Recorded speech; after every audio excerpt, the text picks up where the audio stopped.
the fact of the matter is everyone needs Mm. significance. Everyone needs to feel worthy.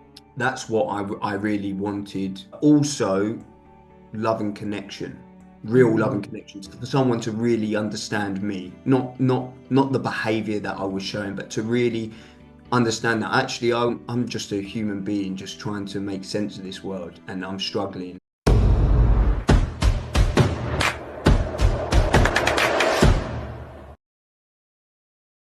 All right, welcome back to another episode of Teen Talks. And today we have brought another one of our new friends from GYLS, the Global Youth Leadership Summit that we were at this summer with all of our teenagers. I don't know how many teenagers, 380 teenagers or something like that.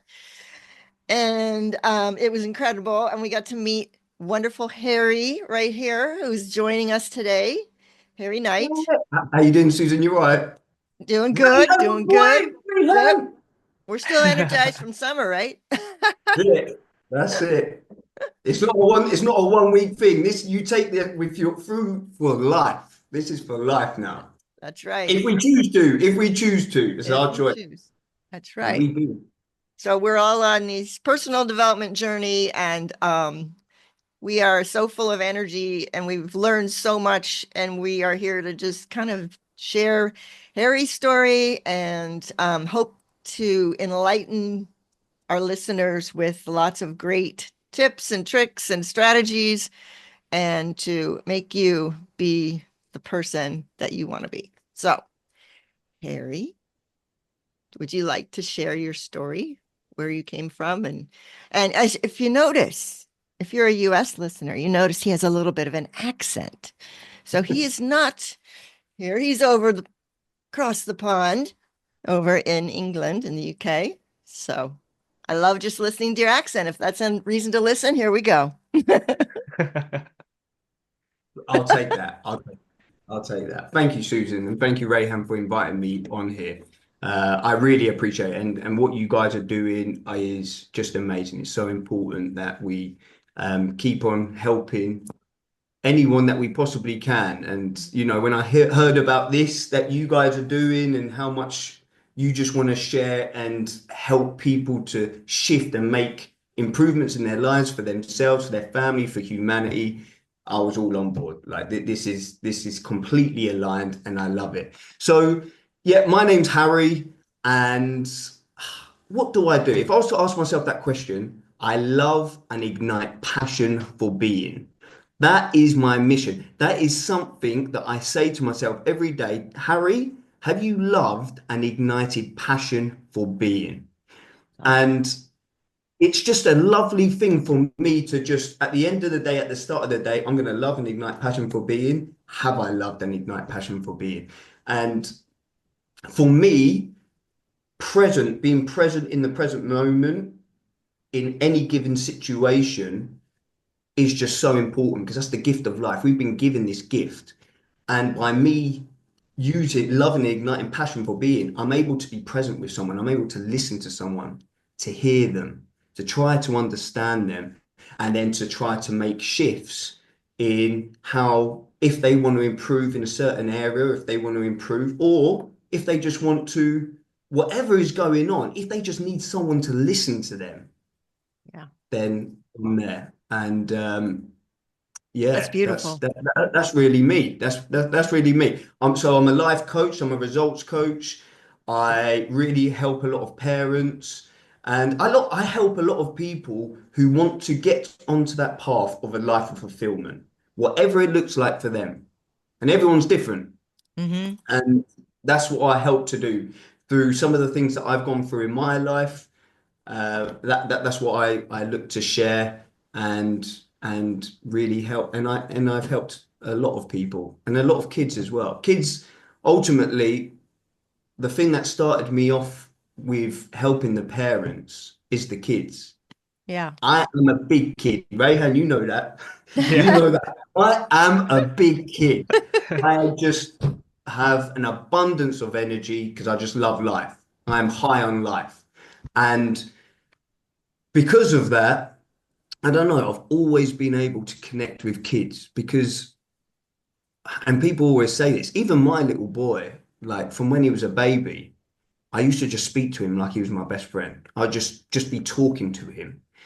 And most people will be like, he's like 2 weeks old. He's a month old.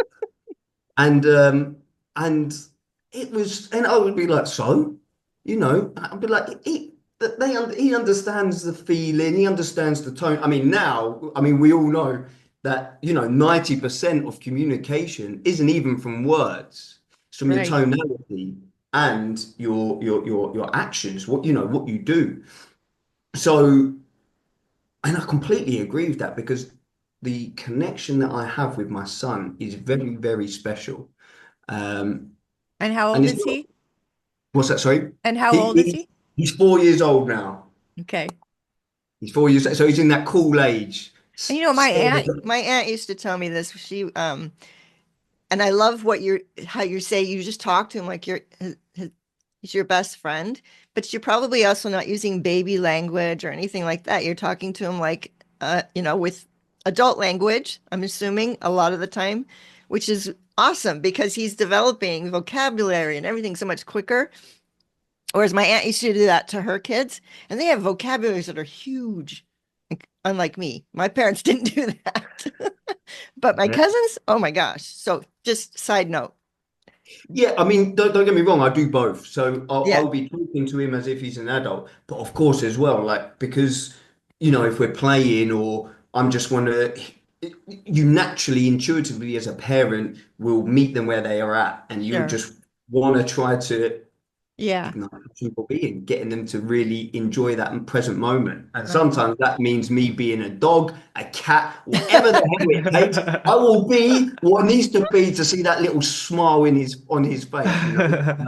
And I do it. I do. And there is no my wife is just sometimes like, oh my gosh, what is going on? But I'm just like, whatever it is, man, whatever it does, I will That's be that person. that is I think that's a big representation of who you are right there, what you just said. Harry, like we've been speaking at least twice a month ever since we met in the summer. And your ability to not only be present but also mirror and understand and listen.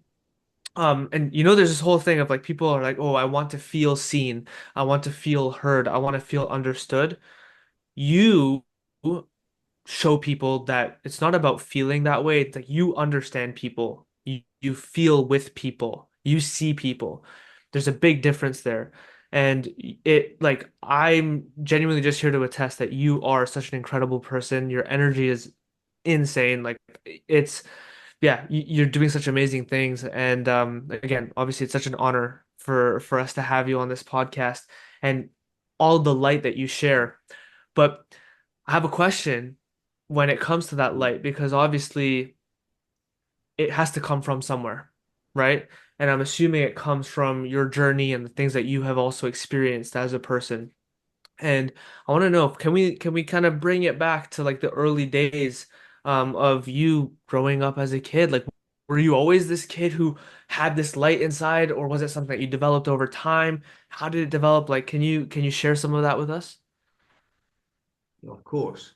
So if I was to go back as me being a young kid in school, the earliest sort of times I can remember is I can really remember a scene quite vividly when I was in primary school and I was sent to the wall and um, for whatever reason, there was kids just chucking stuff on my back and laughing and whatever. And then a teacher coming to me, very tall, very big, an adult, a man, just looking down at me, saying, "Your parents must be very disappointed," and all of this kind of stuff. Ah, And for me, when I was younger, it, it didn't last too long, to be fair, this bullying. I don't know what it was. I've always admired hero books. I've always loved watching heroes and villains and all of this kind of stuff. So the bullying, I mean, for me, when I was young, I had big buck teeth. So, I mean, these teeth are after about 6 years worth of braces because I just kept eating the wrong foods and they just kept breaking. But so yeah, so if you can imagine, not this sexy, magnificent species of a man now that you see, but instead this boy with big buck teeth and long hair, hand-me-down clothes. All of the clothes just looked out of fashion. I mean, if I wore actually what I wore back then, I'm telling you, I'll be the most fashionable boy in this world. But back then, it wasn't fashionable. It really wasn't. You know, fashion comes back in. I just was in the wrong time. Yeah. So but it didn't last long because I was just like, I made that choice. I was just like, there's no way I'm going to waste my life being this person. And I would just remember vividly, like these boys, you know, trying to, they used to keep bullying. And I just beat one of them up. And then after I beat him up, then all of them just came in line. And funny enough, it just completely switched. By the end of my primary years, I was one of the populist kids in that school. Because you beat up one And guy. well, and then it just led from there. So this is a weird, Susan, it's a really weird thing. And Rayhan, I think you can attest to this. Boys, when we're young, for some reason, and this is the kind of language, this is how it works. But when they're really, really young, when a boy likes a girl, they push him over. Yeah. Where's the sense in that? Where's the sense? And the girl's like, well, he can't like me, but it's like, no, he really likes you. And it's just like, it's just this crazy dynamics.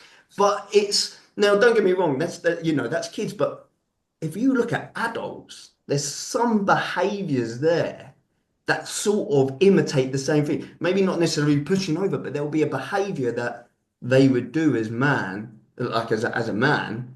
And the woman's like, what on earth is he doing? So he must not like, or he must not like me, or he must think I'm this and that. And it's like, no, he really likes you. He just can't show it the way that you want to be it. So there's all these things. But anyway, I'll come back. You'll see I will keep divulging off track. So you're gonna have to keep me back on track. But anyway, so with that, after having that fight, it then with boys as well, when you have a fight with the person that is the one that's giving it the most mouth, everyone sort of gets in line. That's actually one of a really lovely thing about the male species that actually happens. I feel like it can be sometimes quite difficult with women. Women is a lot worse, and it can be a bit bitchy around, and it can be not very nice. Mean girls. Yeah. I'm not saying that men can't do that the same as well, but Yeah. it's just in my experience, that happens a lot. So things just led to there, and then eventually, I become one of the most popular kids in that primary school. And then coming to secondary school, I said to myself, I don't want to be there. I want to knuckle down. I just want to really get good grades, and I just want to, yeah, have a really good life and really impress my parents. And looking back at it, I kept wanting to impress my dad. If I was really honest with myself, I kept trying to impress my dad. Like some of the things that I felt I had to do to be popular in primary school, I would keep that very separate from when I would go home. And, they wouldn't have a clue of the type of person I was. I wasn't really, really bad, but for significance or Yeah. to keep my rep, I would do things in order to keep that. However, secondary school, I said, no, I really want to knuckle down. I'm going to really make it. And I don't think the cards were meant for me for that. So when secondary school come, there was just another kids that just tried wanting to bully me. And I don't know what it was, what it is. And I was just like, no chance, it's not happening. And then, but it was a little bit different in secondary school because when I started to get popular, I started to get into the underworld. And I started to, I started to really resent rules and resent why things were were the way they were. So for example, you get that type of person in secondary school who's just a little shit for no reason. They're just a Yeah. little shit. They just want to terrorize teachers, terrorize kids. They just want. That's not who I was. Okay. However, however, what I was them little shits when nothing was happening to them. So when detentions weren't working, or they the discipline that the teachers were trying to do wasn't working, or the teachers actually just being afraid of doing anything to them and just leaving them, I would sort them kids out. I was like, no, that's not happening. And because I started getting into the Wow. underworld, you start building a reputation, and it's it doesn't look favorable. So I used to start to sort the problems out in the classes, so the teacher wouldn't get to keep getting terrorized, and we can listen and understand. And unfortunately for me, that just wasn't the way just things were. Rules just I just couldn't understand them when these people that are just getting away with these things, and it's not happen and things aren't. Life's not fair. Ah, Life is not being fair at the moment, and that yeah. was a big thing for me. And I couldn't work out why. Yeah, there's just an elephant in the room and no one would confront it. Do you know what? I remember this time so vividly. And I guess this story for me really paints the picture of why I was so stressed and angry and frustrated when I was in secondary school. So I remember walking, and it was a summer's day, and I was walking past my tech class, and I saw this boy. He was walking past me, and so if you can imagine, in front of me were these two little girls, and they were in year seven. You know what little girls are like with their school bags, and it's like bigger than them, Hmm. really cute, and they're walking past. And this boy, so I must have been in year eight, and this boy was in year nine. And this boy was walking past, and he had a bottle. And as soon as he walked past the two little girls, he then like squeezed the bottle, and it sprayed this liquid on the back of the little girls' backs. Ah, And then he started laughing with his friends. And I looked at that bottle, and I see well, it looked orange, so I'm presuming it's full of piss. Okay. So I'm like, mm. the fuck? So what the fuck are you doing? And I just remember confronting this guy, and like, how on earth, how dare you do that? And then this guy, he confronts me back, being the year above, trying to keep his pride and respect. So we end up fighting. And anyway, so we had a fight, and it didn't go well. In fact, and in secondary school, so the police actually had to get me from my house because of what happened in this fight. Yeah, so it wasn't good. And I just couldn't believe what had happened. The police were saying, um, why did you do what you did? And I said, what do you mean? Because I actually didn't know exactly how much what I've actually done. And they're like, well, he's really, he's got I think it's a broken eye socket or whatever it was, Oh and he's my got some, gosh, you went to yeah, and town he's on got him. some issues. And I said, okay. I said, look, this is what happened. He sprayed something on the back of these little kids' backs. I confronted him, and he didn't like that I confronted him, and he threw the first punch, and then it went from there.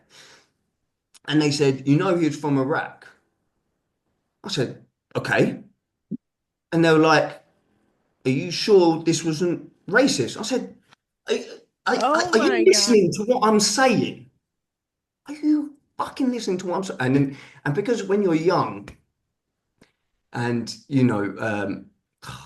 I just couldn't. For me, I couldn't understand what they would not understand. It had nothing to do with his race, his ethnicity, whatever it was. It was just that act. But for some reason, it was that they were Racist. accusing me of something that it wasn't. And for me, I just was like, I can't believe, like, what is going on with this world? I just don't understand it. I do Mhm. not fit these rules. This is just unbelievable. And that's why I started to really go in doing things, becoming a dealer, a drug dealer. And that was really just to earn money and create business because my mum and dad wouldn't give me any money. And good for them, they wouldn't. Now, I'm Mhm. glad that, however, the way things were happening, the actions that I would take to try to have a voice, just Mm, to try to have a voice and to be heard. When Yeah. I felt like I was taking them, I just felt like I just wasn't getting heard, I wasn't getting understood, and I wasn't getting seen. And when I would be with people who they're, they're doing their behavior, they're doing not very nice things, I really started to appreciate them a lot more because I could see why it is. Okay, I see why that because you've been abused by your parent. I feel you, and no one's heard you. The police haven't heard you. They've just said you stole this. They've not looked into that. Yeah. And mm, you've because no one's heard you, you've really gone into this trap. I felt like I could really feel them and see their pain. Hmm. wow, wow. Um, It's full circle as well because of what you do right now, right? What you do right now in terms of you help people feel seen, heard, understood. Like that's what you do now. And this is a good lesson right here because you've just shared the inside of a teenager's mind when it comes to rebellion, right? Hmm. Rebellious acts, these are things that many teenagers will do when they're growing up. And like you just shared, it's not just because they want to just mess things about. No, it's some sort of a reaction to something that is very deep, right? This need for missed significance or attention or love, and they're craving this feeling that they've not been getting from maybe some other source, and they're trying to find another way to fill that void, right? And from what it sounds like, Harry, you were doing the same thing in your life when you were growing up. yeah, exactly, Rayhan. I mean, if I was to say one of the best things that one of my mentors taught me, because I'm very blessed now, and grateful to have some of the most amazing coaches and mentors in my life.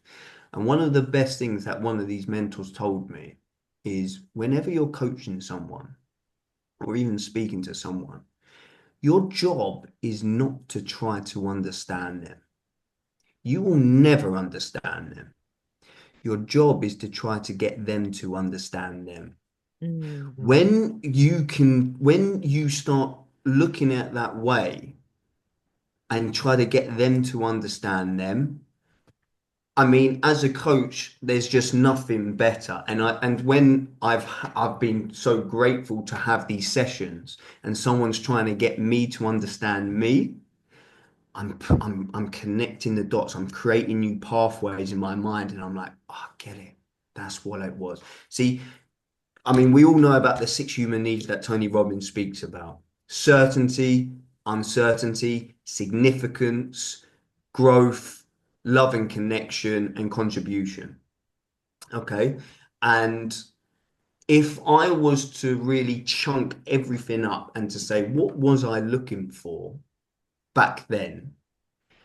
It probably was significance. Now, significance is another word. To be honest, I like changing that word significance to worth because Worth. significance sometimes has a bad connotation to it. Because Hmm. significance, some people are like, oh, he's looking for significance. But the fact of the matter is, everyone needs mm, significance. Everyone needs to feel worthy. So I actually really rather use the word worth to feel worthy. Yeah. And I actually think back then, that's what I really wanted was to feel worthy, but also love and connection.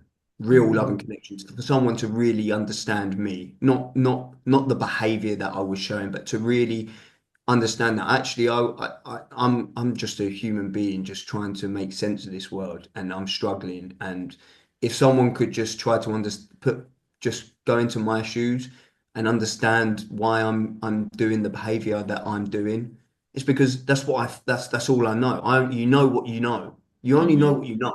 And if I Right. felt like that was achieving my need for worth at the time, and it was, let's really look at it. So in secondary school, I was making much more money than anyone Yeah. in my secondary school. Hmm. Okay, I had so much. I mean, it's all fake. Okay, it was, a lot of it was fake, but at the time, it didn't. I felt a lot of people respected me. A lot of people wouldn't give me shit, and yeah, I was very popular. So Hmm. I was fulfilling that need. Now, if I had known that, because it's funny, because even though I was fulfilling that need, Tony talks about the spiritual needs. And the two that are the spiritual needs that all of us really, really need to take our lives to a life of fulfillment, to truly take our lives to a life of fulfillment, is growth and contribution. Hmm. The secret to living is giving. And actually, for me, and I'll never forget this, the big shift and change for me that got me out of that world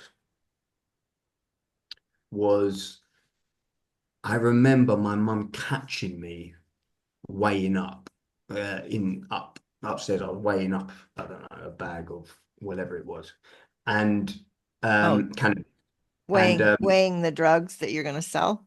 sell, Yeah. exactly, Yeah. yeah. Okay. And I just remember my mum didn't say anything. She looked at me, and it was just this face of disappointment.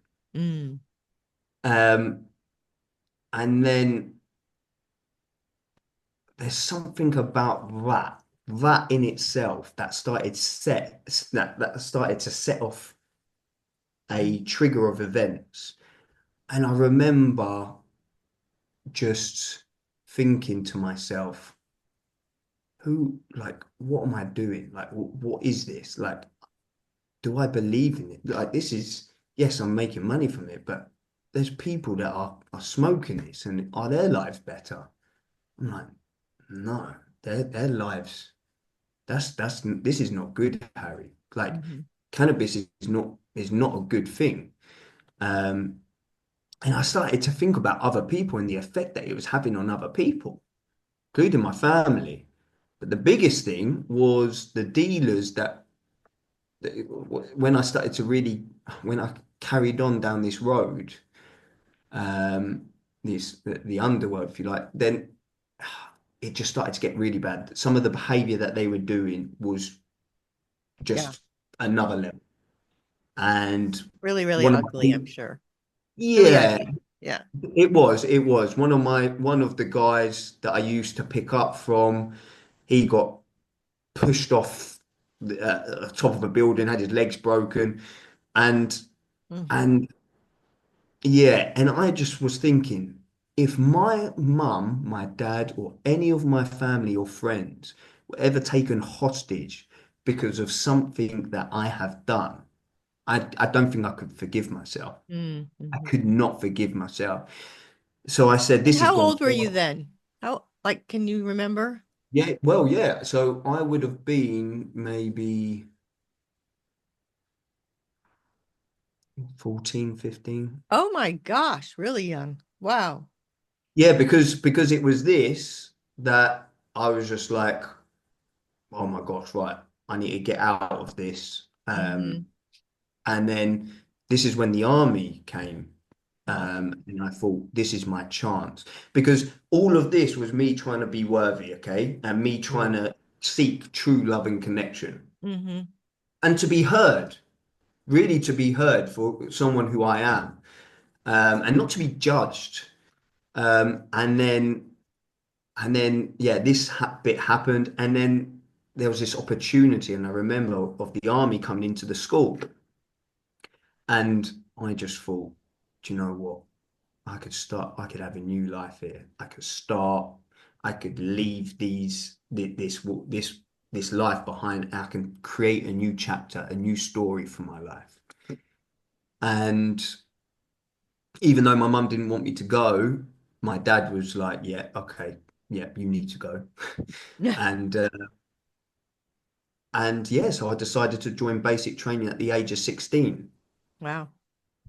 And that was interesting because I was just like, okay, this is brilliant. Like I said, I can start a new life. But then when I was there, I remember having to stand to attention straight. Talk about rules. Some sergeant come to me. He had a stick and he was like, "Speak when spat at." And I'm like, Oh. "Shit, damn, what have I signed up for?" I was trying to look for freedom, not to be in a prison. And when you join basic training as a 16-year-old, it's very different when you join as an adult. Yeah, Uh, I'm sure. See, 16-year-olds, they feel like they have something to prove. Mm.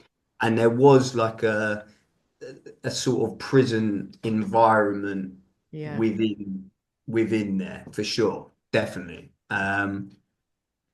So, but the beautiful thing is when I was there is I'm the baby in the army. You know, I've just joined at 16. You get to experience and witness grown-ups and how they've been living their lives and the decisions that they've made to get to where they are.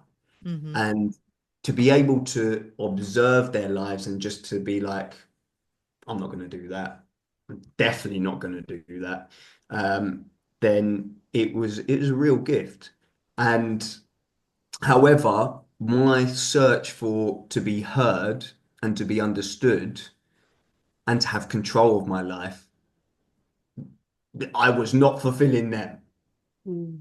I was not fulfilling them. So yeah, I ended up leaving the army. I'm very grateful for the army though. I'm very grateful for it. But How I long ended were up you there for? what's that? Sorry, How long were you in the army for? about 5.5 years. Oh, that's a long Wow. time. Yeah, That's a yeah. long. You have to do your minimum service. So, and because you're 16, it's longer. So your Mm. minimum service, I can't remember. It's like 4 years from your 18th birthday. So yeah, five and Were a half. you ever deployed? Like, did you go anywhere? Yeah, so I missed Iraq, but it was I did a few tours. So Oman and Qatar. One of them was um, a construction tour. So yeah, like just helping with building the camps. And one of them, yeah, and then I went to Afghan as a searcher looking for IEDs, improvised explosive Oh devices. my goodness. Yeah, so. Was any of that traumatic for you, looking back at it, or even in the moment? What was that experience like in terms of how you were feeling in those moments?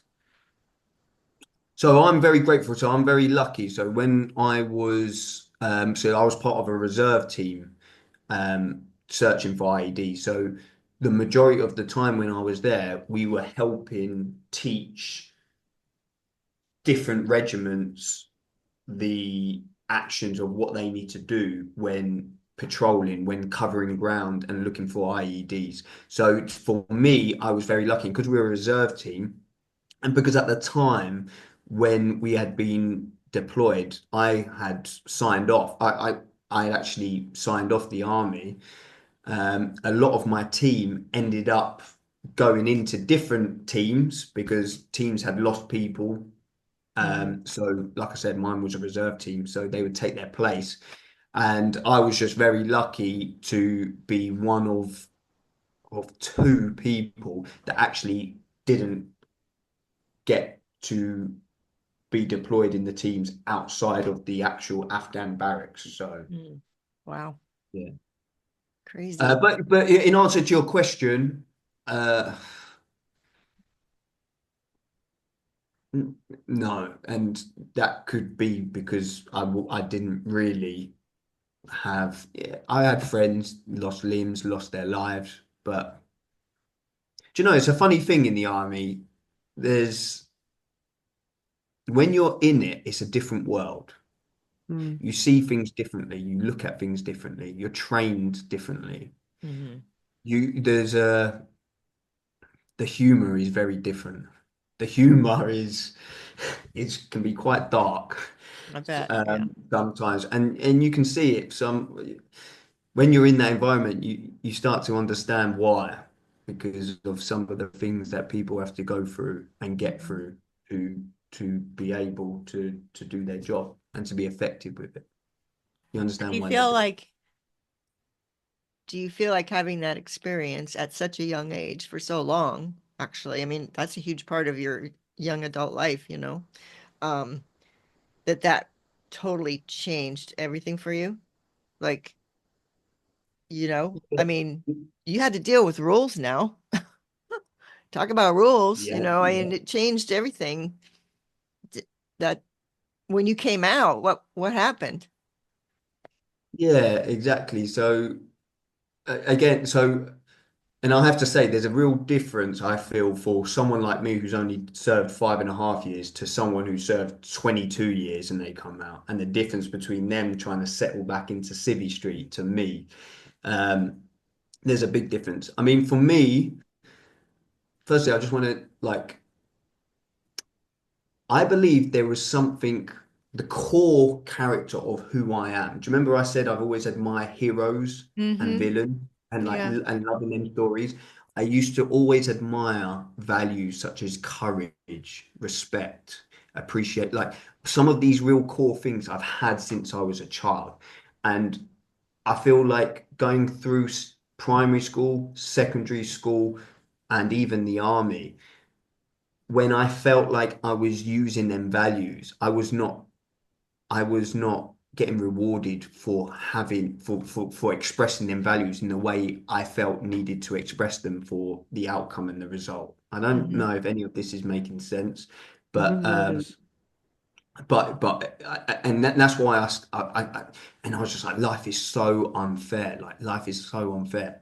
One of the best things, if you can really accept it, is life is unfair. Yeah, it If is you can unfair. truly see that life was never meant to be fair, life is unfair, and if once you accept that, which I do. Sometimes I fall out of that trap, and I'm like, no, that's not right. Justice should be played here. But then there's a part of me now, especially the older I get, and the more I'm in this line of work, that understands actually things happen, Mm-hmm. and without them things happening, we don't get to become the people we become. Right. Mm. It's It's so interesting. it's so It's interesting. Sorry, I just want to share this that's coming Mhm. to me. Someone says, "What makes a hero?" Well, if you think about it, if you didn't like, let's say, the man or the woman that saves children from a burning house. Mhm. If they didn't have the children in a burning house, they wouldn't be a hero. Mm. So our environment really dictates, and the situations that we're put in really dictates who we become. Mhm. So environment is key. Environment is thing. So when you understand that, when situations and painful things happen and problems and stuff like this, and you're in that space of this is unfair and X, Y, and Z, it's probably, well, in my experience, and I can only go off my experience, when I've been in that headspace, it's not done me any favors apart from increasing the crap that's going around. Yeah. Mm. However, when I'm like, okay, this is what it is. Let's sort it. Let's put 90% on the solution, and then things start to happen. And you think about when kids growing up, Yeah. how many times do they say that's not fair? Or he got that and I didn't get that. Or, but this is kids growing up. That is normal because they think everything needs to be fair. And that's the way they grow up. And then life starts to hit them and they can either say, that's not fair and do what you do and get mad and go off into a different direction rather than going, yeah, it's not fair, but it's part of my life. And what am I going to do with it? And that's where we want to get our kids to get to that point where, and as parents, we need to point those things out. Don't just let them sit there and suffer. Say, yeah, not fair. But what are you going to do with it? You know, Yeah. how can you make it better? What's the bright side here? How's it going to make you stronger? You know, Yeah. life is not fair. And when kids don't see that change, that's where the problems happen. Because then it's like, I give up, or I'm not seen, or I'm not heard. And that's when they turn and go, well, I can't do anything about it. You Yeah, know, see, right? Susan, yeah, definitely. And for me, when in that situation, like, so one thing that I feel is really important in that situation, that when I reflect on the experience that I had, was there was a lot of people that when I was making my decision of what I was going to do, and it wasn't necessarily the right decision, it was going to get me a lot in trouble. Mm-hmm. It was back then, I think it was either be like them or them. Mm-hmm. And I think if I was to say, if I was to say the biggest thing that I would have wanted at that time, when before I was making them decisions, if someone was there not telling me what to do, not telling me how to do it, just being there and just listening to me. Mm-hmm. And not listening to what they want me to say, but just listening to where I am and appreciating me just for being a fucking human being, just for being someone who wants to do the best for themselves and for their family and everyone around them, but they just don't know fucking how. Yeah. And if I could just had someone who could have created that space and just asked me questions to try to get me to understand me, not to try to judge me and understand me, and then to try to make some bullshit Thank up you. and give me a recipe that I need to follow and live my life. No, they don't know what I felt. They don't know my experiences. They don't know fuck all. But if someone was just there to try to help me to understand what I meant for me, oh my gosh, things would be different, because that's where I would be able to then be able to create that state that that you were talking about, Yeah. Susan, that Mm-hmm. state of, let me focus 90% of the solution. Actually, maybe it's not this or this. Maybe it could be that and that, and it could be that, and it could be that, and it could be that, and it could be that, and that, and that, and oh my gosh, this is so cool. Actually, and this person, I love what they said, and that's really nice. And yeah, like that is a different space. Now I'm in this state, I'm taking things on a different level, you know. I'm feeling listened, I'm feeling heard and understood. If I was to give one of the biggest thing for parents, if you were to help your kid to feel heard, to feel seen, and to feel understood, Yeah. Magic. your relationship will dramatically change. Yes. Your relationship with your child will dramatically change. Yeah. 100%. And by the way, that's not just for children. That's No, not just that's for true. It's children. not just for children, but yeah. Yeah. And that's the foundation, right? That's the foundation. If your relationship is built on that foundation, then growth is gonna be exponential, right? Yeah. Um, and that's what allows to have then that shift in mindset of life isn't gonna change for me, but I can change my life, Mm-hmm. right? And that's this whole thing about like being in control and all of that stuff. So how did you, Harry, change your life? How did you go from being like, okay, I understand now that life isn't going to change itself for me, right? I've done all these things, I've tried to fill all these voids and I've been doing it, but nothing's changing inside, right? Now I have to change something. Where did that happen? How did that happen? Please share. Oof. Okay, so The big in question. answer to your question, that is a big question, and I think I'm going to attack it like this. So one thing is, I'm very far from perfect even now, and I'm What? still on that journey. Oh, come And on. I'm and I'm always going to be on that journey. Because there's always something new. There's always something new. And that's the beauty of us having that growth and that Yeah. contribution. New levels, new levels. We hear that saying a lot. Okay. So there's always going to be something. But for me, I feel the biggest, one of the biggest changes that I had for me that I can really remember vividly is when I did this really powerful, it was a very powerful course called Emotional Change Therapy. Mm. I was training to be a coach at that time. I thought I was training to be a coach, okay? And it wasn't that. It was very far from that.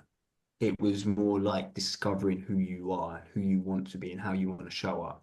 And one of the Hmm. biggest sessions that they did was on values, but not just values, but what understanding your values and understanding your rules for your values. You see, so much of us have a value for love, Hmm. but then when you look at the rule for love, some people's, like you would see it, is I feel love when someone smiles at me. I feel love when somebody gives me a gift. I feel love when someone gives me a compliment. What the fuck? And when you look at the rules for your values, you then start to realize how much fucking control do you have of your Mm. highest value called love? Right. How much power have you given to other people to create these rules? Yeah. And if they're not, and instead, if they're not loving on you and they're giving you grief, and you could just see how much anxiety and stuff creates because of the rules that are in your unconscious of these beautiful values like love. Hmm. And when I really was just like, fuck, I feel love when I put my hand on my heart. I feel love when I know I have got my 2 feet on ground. I feel love when I see the sunset and the sunrise. I then started to realize all my rules I started to create so I was the one in control. No one was going to be in the control Yeah. of my rules for my values. Hmm. That that was one of the biggest shifts of the compass for me for going from a place of being on that ladder of trying to grow and be better because I was always on that ladder. Even in the army, I was training, I was always trying to be the best there. Uh, and even as a kid, I was always on that ladder. But to go onto a ladder of how can I create something or be on a mission that's going to really contribute and be a gift to the world? Hmm. Yeah. I think when I started to understand values, that was a real big shift in my compass, Hmm. that Wow. direction. So yeah, I would say that's one of it. But there's been many moments like that throughout my life, and there still will be. There still will be. We don't know it all. There's so much. There's so much.